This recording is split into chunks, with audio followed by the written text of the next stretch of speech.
లోకేష్ మాట్లాడేటువంటి మాటలు బట్టి చూస్తే పాకిస్తాన్తో భారత్ యుద్ధం చేస్తుందా? ఎందుకంటే ప్రపంచ పటంలో పాకిస్తాన్ అనేది లేకుండా చేసేస్తామని చెప్పు. నిజంగా కూడా పాక్ అనేది పక్కలో బల్లెంలా తయారైంది. నిజానికి యుద్ధం చేస్తే భారత్ యుద్ధం చేస్తే పాక్ ఎంత కాదు, ఒక పంజాబ్, ఒక పక్కన ఉన్న 2 రాష్ట్రాలతో సమానం. ఇంతకు మొదలై ఇందిరాగాంధీ గారి ప్రేయర్లో మొత్తం పాకిస్తాన్ భూభాగాన్ని మొత్తం ఆక్రమించేసారు. సగానికి సగం 13,000 కిలోమీటర్ల మొత్తం చదరపు వైశాల్యం అంత భూమిని ఆక్రమించి పూనాన్ని ఉంచింది ఇందిరామ. అంటే మిమ్మల్ని చంపి మీ భూమి ఆక్రమించుకునేటువంటి చెత్త బుద్ధి మాది కాదు అని చెప్పి ఇందిరాగాంధీ ఎప్పుడో చెప్పి క్షమించి వదిలేసింది. ఏమంటారంటే ఒకరిని ఒకరు డబ్బలు కొట్టుకోవడం కాదు, భారత జాతిని, భారత ఆర్మీని పొగడండి. ప్రధానమంత్రిని పట్టుకొని ఒక మిసైల్ అంటే అట్లా అయింది. డబ్బా కొట్టే కార్యక్రమం అనేది ఎక్కువ చేస్తూ ఉంటారు. అంత మంచిది కాదేమో అనిపిస్తూ ఉంది. గడిపోస కాదు, 26 మందిని చంపారు కదా, గడిపోస విగ్రహం అని ఈయన గప్పాలు కొట్టబట్ట. అట్లా కాదు, జనాలు ఏమనుకుంటారు మాట్లాడితే. ఈయన లోకేష్ ఏమో గడిపోస కూడా వీకలేరు అంటున్నాడు. వాళ్ళు వచ్చి 26 మందిని చనిపోయి దిక్కులేదు. మన భారత్ మనం ఏం తక్కువనా? ఇంత పెద్ద సైన్యం కలిగినటువంటి దేశం, ప్రపంచంలోనే 4వ అతిపెద్ద సైన్యం కలిగినటువంటి దేశం.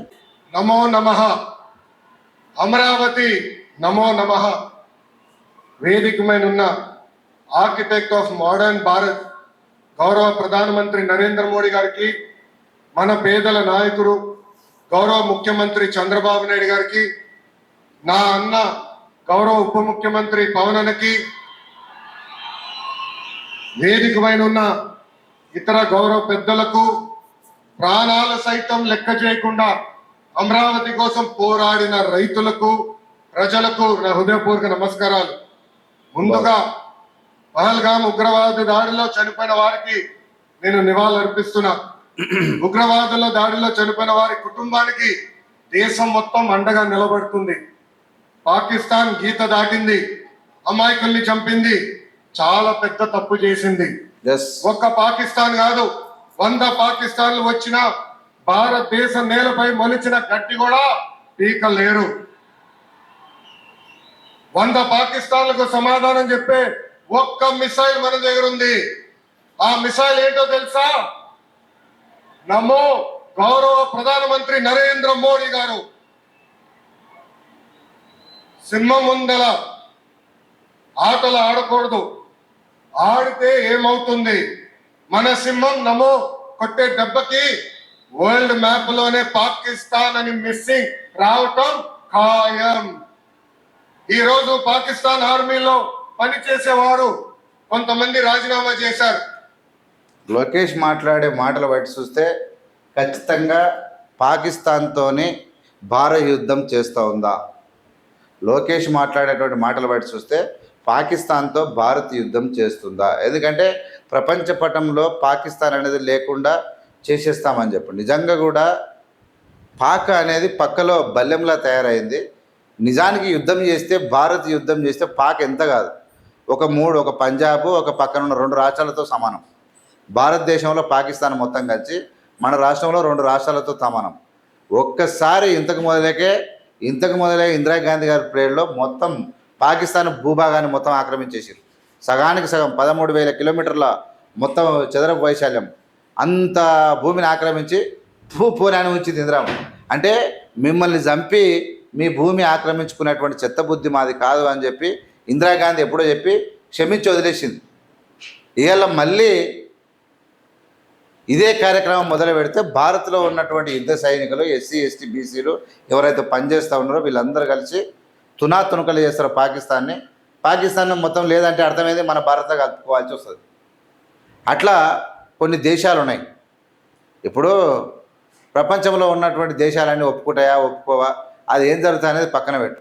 మొత్తం మీద యుద్ధం చేస్తే భారత్తో పాకిస్తాన్కి గెలవదు, యుద్ధం చేస్తే పాకిస్తాన్తో గెలవదు. మోడీ కూడా ఖచ్చితంగా 100% పాకిస్తాన్ పేరు చెప్పేది. ఫస్ట్ పాకిస్తాన్ పక్కన ఉంది, పాకిస్తాన్ని కంట్రోల్ చేయలేకపోతూ ఉన్నారు. అక్కడ ఉన్న తీవ్రవాదాన్ని, టెర్రరిజాన్ని, ఆల్ఖైదా లాంటి ఈ యొక్క గుడారాలను అణిచివేయాలి, భారత్కు ఇబ్బందికరంగా ఉన్నది నరేంద్ర మోడీ చెప్పేవాడు ఎక్కువ. అయితే మన్మోహన్ సింగ్ గారు ప్రధానమంత్రి ఉన్నప్పుడు నరేంద్ర మోడీ ప్రజలకు ఒక గుబురు లేపాడు. మొత్తం మీద పాకిస్తాన్ వచ్చి భారత్ను చంపేస్తుంది, మొత్తము ప్రధానమంత్రి కేర్ తీసుకుంటలేడు, ఒకవేళ బీజేపీ వస్తే మొత్తాన్ని చంపేస్తామని చెప్పారు. వచ్చి చంపేస్తామని చెప్పారు. ప్రజలు కూడా 3 సార్లు నరేంద్ర మోడీ ప్రధానమంత్రి చేసిన తర్వాత వీళ్ళు ఏం చేయాలంటే ఉద్యోగాలు పెంచాలి. ఆర్మీ ఉద్యోగాలు పెంచుడు కాదు. ఇప్పుడు టెక్నాలజీ పెరిగిపోయింది, బుద్ధి జ్ఞానం వచ్చింది, ఎవరు బతుకువాడు బతుకుతూ ఉన్నాడు. పాకిస్తాన్లో కూడా జ్ఞానం వచ్చింది, పెద్ద అవసరం లేదనుకున్నాడు. ఏమనుకున్నాడు నరేంద్ర మోడీ? ఆర్మీని 2019 రిక్రూట్మెంటే చేయలేదు. మళ్ళీ రిక్రూట్మెంట్ కాకుండా పక్కన పెట్టి అగ్నిపథ్ అనేది 2-3 సంవత్సరాల కోటి తీసుకొచ్చి పెట్టాడు. అంటే ఆర్మీని పూర్తిగా నరేంద్ర మోడీ గారు తక్కువ అంచనా వేసినట్టు మాకు అనిపించింది. ఎందుకు? జీతాలు ఎక్కువ పోతున్నాయని చెప్పి. అంటే ఆదాని అంబానీల లాంటి, ఇప్పుడు మొన్న అంబానీ కొడుకు పెళ్ళి ఎట్లా జరిగిందా? 4 నెలలు పెళ్లి జరుగుతుంది, 10,000 కోట్లు, 5,000 నుంచి 10,000 కోట్ల రూపాయలు. ఎవడు పెళ్లికి పోతే మనకి 2 కోట్లు. అంటే పేదోనికి తిండి లేదురా అంటే మీరు అడ్డగోలిగా డబ్బులు దోసుకొని ఈ విధంగా తింటూ ఉంటూ అలాంటి వాళ్ళకు పెడుతూ ఇవాళ జీతాలు ఆర్మీలో ఉండే జవాన్లు కుటుంబాలు 3 పూటల అన్నం తింటే ఓర్వలేని పరిస్థితికి వచ్చినది అనేటువంటి కోపం మాకు అనిపించింది. ఎందుకు ఇట్లా చేస్తున్నారు అనేది. మొత్తం మీద నేను ఏమంటున్నానంటే పాకిస్తాన్ మీద యుద్ధం చేసి ఆ చెత్త దేశాన్ని కలుపుకోవాల్సిన అవసరం మనకు లేదు. ఇప్పుడు యుద్ధం చేసినాం అనుకో, సైన్యాన్ని లొంగ తీసుకుంటాం, మనకి కథం చేసి పడేస్తాం, మళ్ళీ భారత్లో కల్పిస్తుంది, దాని పక్కన ఆఫ్ఘనిస్తాన్ ఉంటుంది.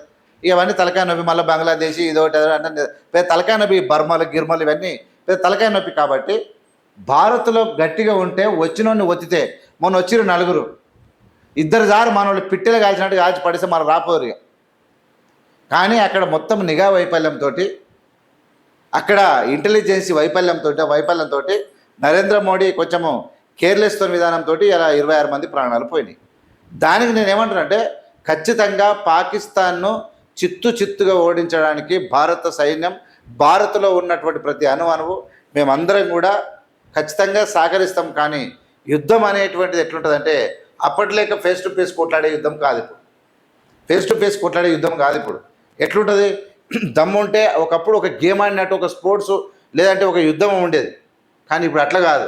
అణు ఆయుధాలు, మొత్తం ఆయుధాలు. ఇప్పుడు భారత్తోని పాకిస్తాన్ కొట్లాడుతుందంటే పాకిస్తాన్ ఒంటరిగా వస్తే మన పంజాబ్లతో కూడా గెలవరాలు. కానీ అమెరికా లాంటి, చైనా లాంటి, పక్కనున్న రష్యా పనికిరాని దేశాలు ఏం చేస్తాయంటే భారత్ ప్రపంచంలోనే అత్యంత పవర్ఫుల్ దేశం కాబట్టి ఈ దేశాన్ని దెబ్బ కొట్టాలంటే పాకిస్తాన్కి సపోర్ట్ చేసే అవకాశాలు ఉంటాయి. గుంతనక్క వేషాలు ఇతర దేశాలు వేస్తాయి. కాబట్టి యుద్ధం అనివార్యం, మనకేం కాదు. ఖచ్చితంగా మొన్నటి వచ్చినటువంటి ముష్కరులను తుదముట్టియాలి, ఇమ్మీడియట్గా వాళ్ళని చంపేయాలి. ఆ యొక్క పంజాబ్, ఆ యొక్క జమ్మూ అండ్ కాశ్మీర్, లడాక్ ప్రాంతాలలో భద్రత బాగా పెంచాలి. ఈగ చీమ చిట్టుకోండి. ఇంకోటి, వాళ్ళ అడవులలో వస్తారు. మనకు టోటల్గా వాయు సైన్యం ఎక్కువ ఉంటే ఖచ్చితంగా డ్రోన్లతోటి ఏం జరుగుతుందని అప్పుడప్పుడు అబ్జర్వ్ చేస్తూ ఉంటే ఇలాంటివి జరగవు.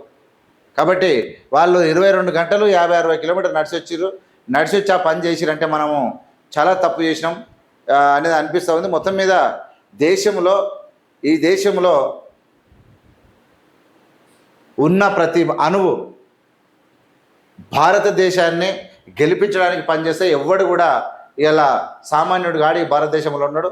ప్రతి ఒక్కడు సైన్యంలో పోయి పాకిస్తాన్ మట్టుబెట్టడానికి రెడీ. ఎందుకంటే పాకిస్తాన్ది కుక్క బుద్ధి. ఖచ్చితంగా వాళ్ళు పాకిస్తాన్లోకి వెళ్ళి వచ్చారు. వాళ్ళు పాకిస్తాన్ వాళ్ళు కూడా ఏం చెప్తారంటే మేము కాదు, అమెరికా లాంటి దేశాలు మమ్మల్ని రెచ్చగొడుతున్నాయి, భారత్ మీద కవ్వించండి, మీకు ఆయుధాలు ఇస్తామని చెప్పి రెచ్చగొడుతుంది. అంటే నిజంగా చెప్పాలంటే భారత్ యొక్క ఎదుగుదల చూసినటువంటి దేశాలు పాకిస్తాన్లో ఉన్న చిన్నగాలను రెచ్చగొట్టేటువంటి అవకాశం ఉంది.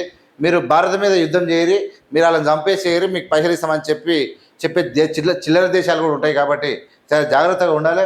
ఇక్కడ పిసేల్ అని లోకేష్ ఏమంటే నేనేమంటానంటే ఒకరిని ఒకరు డబ్బలు కొట్టుకోవడం కాదు, భారత జాతిని, భారత ఆర్మీని పొగడండి. ప్రధానమంత్రిని పట్టుకొని ఒక మిసైల్ అంటే గట్ల అయింది ఆడ. అంటే ఒక డబ్బా కొట్టే కార్యక్రమం అనేది ఎక్కువ చేస్తూ ఉంటారు. అంత మంచిది కాదేమో అనిపిస్తూ ఉంది. సైన్యాన్ని భారత్కు ఇలా మన భారత్లో వాళ్ళు వచ్చి చంపిపోయినాక ఈయన ఏమంటారంటే గడిపోస కూడా వీగలేడు అంటున్నాడు. ఆయన గడిపోస కాదు, 26 మందిని చంపారు కదా, గడిపోస వీగలేదని ఈయన గప్పాలు కొట్టవాట. అట్లా కాదు, జనాలు ఏమనుకుంటారు మాట్లాడితే. ఈయన లోకేష్ ఏమో గడిపోస కూడా వీగలేడు అంటున్నాడు. వాళ్ళు వచ్చి 26 మందిని చనిపోయి దిక్కులేదు. మన భారత్ మనం తక్కువన ఇంత పెద్ద సైన్యం కలిగినటువంటి దేశం, ప్రపంచంలోనే 4వ అతిపెద్ద సైన్యం కలిగినటువంటి దేశం. ఈ దేశం ఇట్లా అయిపోయింది ఏంది అనేటువంటి భావనలో చాలామంది ఉంటారు. అట్లా కావద్దు అనేది మా ఉద్దేశం. మొత్తం మీద లోకేష్ డబ్బులు కొట్టిండు తప్ప అక్కడ ఏం లేదు. మాట్లాడతాడు లోకేష్. కొంతమంది సెలవులు పెట్టి పోయారు. దట్ ఈస్ మన నమో. నమో కొట్టే దెబ్బకి పాకిస్తాన్ దిమ్మ తిరుగుతాం. ఈ రోజు నేను గర్వంగా చెప్పగలుగుతున్నా, ఎంటైర్ నేషన్ స్టాండ్స్ విత్ మన నమో. ఖచ్చితంగా ప్రపంచం అంటే ఖచ్చితంగా భారతదేశం మొత్తం నరేంద్ర మోడీ పాకిస్తాన్ ముష్కరులను చంపడానికి ఏ నిర్ణయం తీసుకున్నా భారతదేశంలో ఉన్నటువంటి ప్రతి జీవి సహకరిస్తుంది. వాళ్ళని వేసేయాలంతే. మేము హాయిగా నిద్రపోవాలంటే మొన్న వచ్చి చంపినటువంటి 4 శవాలను మేము చూడాలి. మాకు ఎక్కడ కోపం వస్తుందంటే వాళ్ళు వచ్చి చంపిపోయారు చూడు, అప్పుడు మీరు ఏం చేసినా అనేది నరేంద్ర మీద కోపం మాకు అంతే. వాళ్ళని ఇమ్మీడియట్గా చంపితే మేము దేశం మొత్తం నరేంద్ర మోడీ సపోర్ట్ కొడుతుంది. ఇది డౌట్.